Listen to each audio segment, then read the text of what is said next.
casi 70% más de lo que gastan otros, nosotros estamos gastando en educación. Insisto, no es una bronca de meterle más centavos, sino de ver cómo se invierte. Bueno, el gasto por alumno, ahí está, en la OCDE se gasta $6,741 y por alumno México gasta 2,111. En secundaria allá gastan 8,267 y México gasta 2,236. En educación superior se gastan $12,000, $13,000 y México gasta 7,000. Ahí en comparación por alumno sí estamos mucho más abajo. Y entonces viene el cómo tendríamos que calcular la inversión. Adelante, por favor. Yo le estoy dando, ¿verdad? Ya, ahora, acá. Bueno, más del 90%, ya dijimos, del 91% es gasto destinado al personal y no se gasta en los alumnos, sino en el personal. De acuerdo con PISA 2009, la calidad de los resultados de aprendizaje en México no es representativa del gasto por alumno. En PISA seguimos ocupando el último lugar de desempeño entre los países de la OCDE, ocupamos el lugar 48 de entre 65 naciones y el 33 de la OCDE. El puntaje de 1000 tenemos nosotros entre 262 y 698, entre 2 y 6 sacan nuestros alumnos. Respecto del 2000 hay una caída en ciencias de 6 puntos, un avance en lectura de 3 puntos y en matemáticas de 32 puntos. Prácticamente estamos inmóviles desde el 2000, fíjense, subimos 6 puntos de 698, pues es el 1%. Solo en matemáticas un poco más. El 46% de los jóvenes tiene resultados insuficientes al llegar a los 15 años, apenas reconocen en un texto ideas sencillas, su conocimiento científico es absolutamente limitado, dan explicaciones obvias, en matemáticas solo pueden hacer operaciones rutinarias. Ningún joven mexicano se ubicó en el nivel sobresaliente. Lo que decía, aumentar el gasto no es necesariamente algo bueno. Destinar más del 5.7 del PIB a la enseñanza puede ser excelente si se lograran resultados reales, pero es un retroceso si todo sigue igual. México, pues, ha mostrado que se puede gastar mucho sin lograr avances importantes. No hay mejoras sustantivas en los indicadores centrales en materia educativa. Esa es una primera crítica, los resultados. Una segunda crítica. También la educación en México es un gran engaño nacional porque en lugar de favorecer la movilidad social, que dicen que para eso es la educación, para que salgas de pobre y te vayas para arriba en la escala social, más bien se ha convertido en un filtro social que favorece a los grupos sociales más acomodados. La educación, en lugar de ser progresiva, es regresiva. Por eso digo que agrava los males del país. Hay muchísimos mecanismos mediante los cuales, desde el primer grado de primaria hasta el final de la universidad, poco a poco van expulsando a los alumnos del sistema educativo y los van seleccionando. De hecho, la universidad atiende solo a personas provenientes de los 3 deciles de ingresos más altos de la población, es decir, el 70% de los que menos ingresos tienen no van a la universidad, pero solo egresa el 16% de quienes entraron a primaria, es decir, se van eliminando ahí y solo van a obtener una licenciatura el 16%, que coincide con los que tienen mayores ingresos. Por supuesto que también hay Benitos Juárez que logran pasar, pero pues son una excepción y no la regla, ¿no?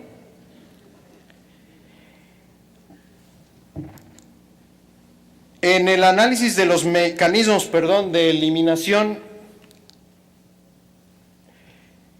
los factores económicos son los primordiales, es decir, es el factor económico el que opera aquí.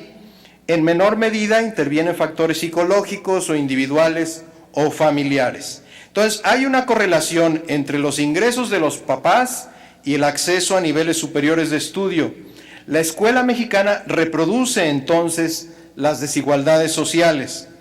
Adicionalmente, los sectores pudientes tienen mejor calidad educativa que los pobres, que los campesinos y que los indígenas. Hay buena educación urbana, buena educación para sectores acomodados, una educación mala o francamente mala para campesinos e indígenas y sectores excluidos.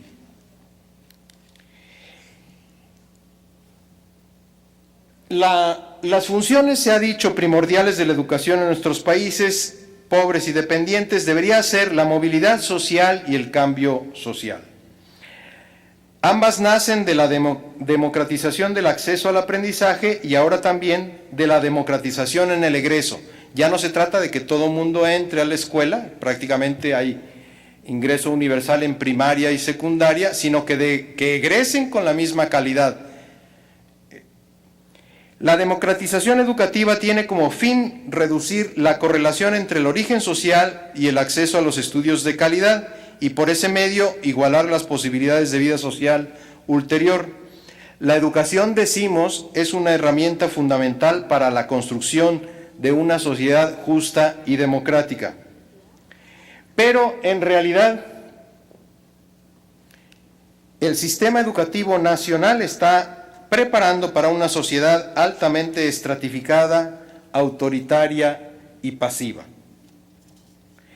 ¿Por qué? Porque toda educación debería también de formar a la población para el cambio, para nuevas formas de trabajo y de organización, para asumir nuevas maneras de vivir, para asumir nuevas maneras de pensar la sociedad, el mundo y el universo.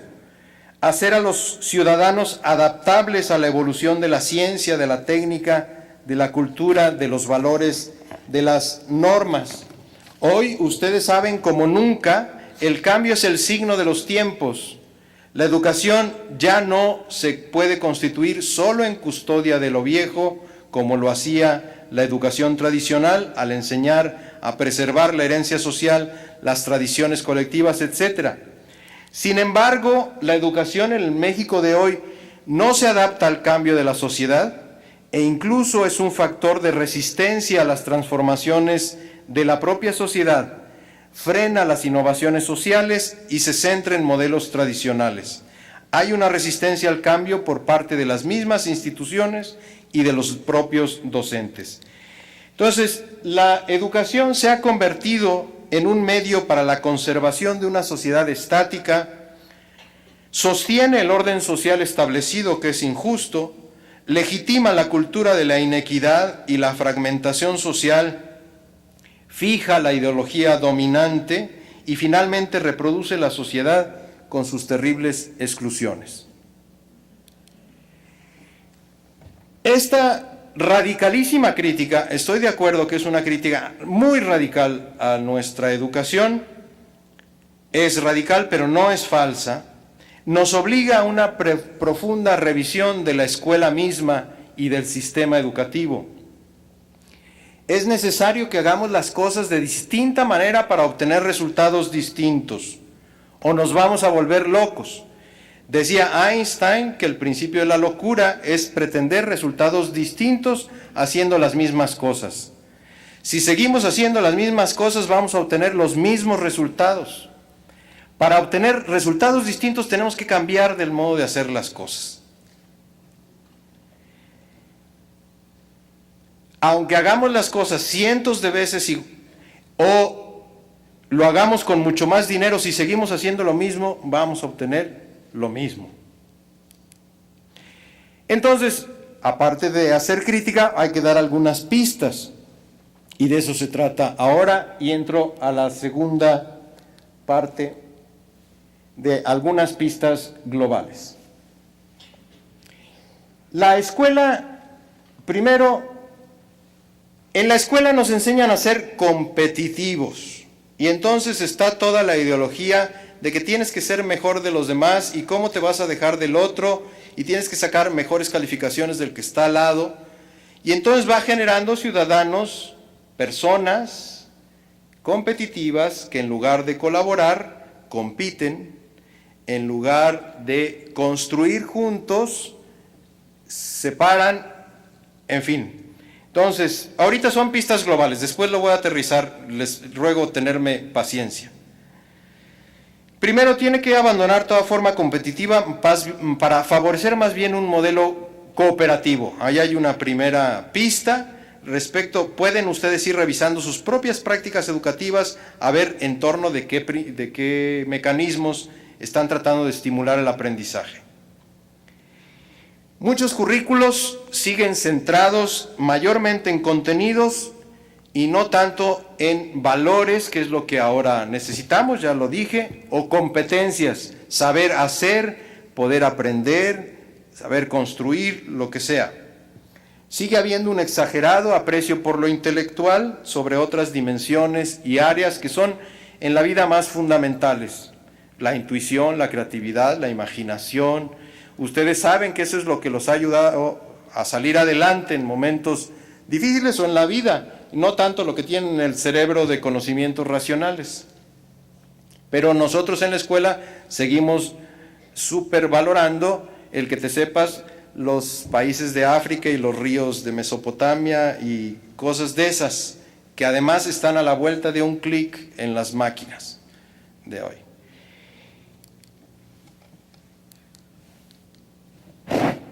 Luego de pronto no camina, pero... no, para adelante. Ahí. Pasar de centrar la enseñanza en el educador, esto ya lo han reflexionado muchas veces, hacia una enseñanza de grupo, en la que los estudiantes con más posibilidades de éxito ayudan a los que tienen mayores dificultades. No es el maestro el que tiene la centralidad de la educación, sino es el que ayuda a generar un proceso de aprendizaje con todos, y todos tienen un papel que jugar allí. Que la escuela deje de reproducir la jerarquización social a partir de relaciones más igualitarias y colectivas entre educandos y educadores, convertirla en un lugar de emancipación y no de sometimiento, de liberación. Abrir la escuela al mundo exterior y al análisis de la realidad en la que se inserta para aportar a favor del cambio social.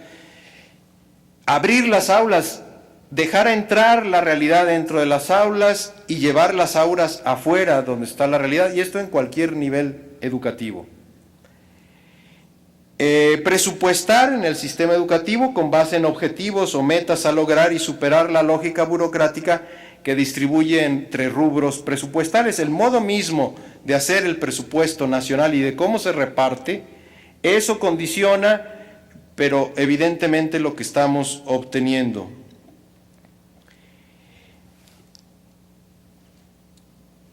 Hay que caer en la cuenta de que la educación pertenece a la sociedad en su conjunto y no a los profesionales de la educación, mucho menos al gobierno. Pertenece a todos, es el modo en que tenemos la sociedad de transmitir nuestros conocimientos, saberes, destrezas, valores a las generaciones nuevas. Pero es de todo mundo. Los ciudadanos, las ciudadanas, por tanto, podemos cuestionar la educación y podemos proponer la reforma con toda legitimidad desde estos resultados pobres que está teniendo. La sociedad grita y los especialistas parecen no estar escuchando. Adelante, por favor. Elementos más concretos para un nuevo proyecto. Primero, la identidad del educador. El objetivo del educador es la formación integral